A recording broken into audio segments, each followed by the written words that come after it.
Okay. ಇತ್ತೀಚೆಗೆ ಕರ್ನಾಟಕದ ಗೃಹ ಸಚಿವರಾಗಿ ಪ್ರಿಯಾಂಕಾ ಖರ್ಗೆ ಅವರು ಅಧಿಕಾರ ವಹಿಸಿಕೊಂಡ ಮೇಲೆ ಆಡಳಿತ ಸಂಪೂರ್ಣ ವಿಫಲಗೊಂಡಿದೆ ಅನ್ನೋದಕ್ಕೆ ಕಲಬುರಗಿಯಲ್ಲಿ ನಡೆದ ಅನೇಕ ಘಟನೆಗಳು ಇದಕ್ಕೆ ಸಾಕ್ಷಿಯಾಗಿದ್ದಾವೆ.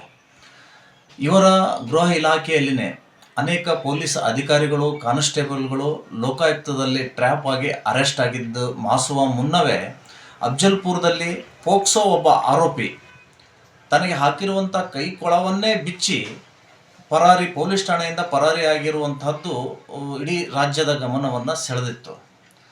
ಈ ಘಟನೆ ಆದಮೇಲೆ ಅಲರ್ಟ್ ಆಗಿರಬೇಕಾದಂತಹ ಪೊಲೀಸ್ ಇಲಾಖೆ ಮತ್ತೆ ಕಲಬುರಗಿಯಲ್ಲಿ ಎದ್ದು ಕಾಣ್ತಾ ಇದೆ.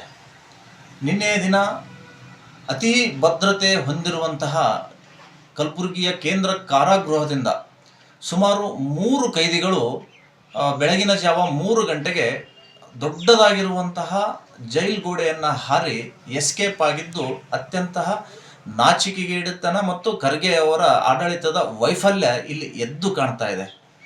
ಪದೇ ಪದೇ ತನಗೆ ಸಂಬಂಧ ಇಲ್ಲದಂತಹ ವಿಷಯಗಳಲ್ಲಿ ಮೂಗಿ ತೂರಿಸುವಂತಹ ಖರ್ಗೆ ಅವರು ತಮ್ಮ ಗೃಹ ಇಲಾಖೆ ಆಡಳಿತಕ್ಕೆ ಹೇಗೆ ಚುರುಕು ಮುಟ್ಟಿಸಬೇಕು ಅನ್ನುವಂಥದ್ದು ಇವ್ರ ತಲೆಯಲ್ಲಿ ಬರ್ತಾ ಇಲ್ಲ. ಇವ್ರ ತಲೆಯಲ್ಲಿ ಬರುವುದೇನು ಅಂತ ಕೇಳಿದರೆ, ರೌಡಿಗಳ ಹುಟ್ಟುಹಬ್ಬಕ್ಕೆ ಹೋಗಬೇಡಿ, ರೌಡಿಗಳ ಮದುವೆಗೆ ಹೋಗಬೇಡಿ, ರೌಡಿಗಳ ಜೊತೆ ಫೋಟೋ ತೆಗೆಸ್ಕೊಡ್ಬೇಡಿ ಅನ್ನುವಂತಹ ಮಾತುಗಳನ್ನೇ ಆಡ್ತಾ ಇದ್ದಾರೆ. ಉಡಾಫೆ ಮಾತುಗಳನ್ನು ಆಡ್ತಾ ಇದ್ದಾರೆ ಹೊರತು ಜೈಲಿನ ಸುರಕ್ಷತೆಯ ಬಗ್ಗೆ, ಕಾನೂನು ಸುವ್ಯವಸ್ಥೆಯ ಬಗ್ಗೆ ಮಾತಾಡುವುದರಲ್ಲಿ ಸಂಪೂರ್ಣವಾಗಿ ಇವರು ವಿಫಲರಾಗಿದ್ದಾರೆ. ಇವರ ನಿರ್ಲಕ್ಷ್ಯದಿಂದಲೇ ಪೊಲೀಸ್ ಇಲಾಖೆ ಇವತ್ತು ಹಳ್ಳ ಹಿಡಿತಾ ಇದೆ. ಇದು ಅತ್ಯಂತ ಖಂಡನೀಯವಾಗಿರುವಂಥದ್ದು.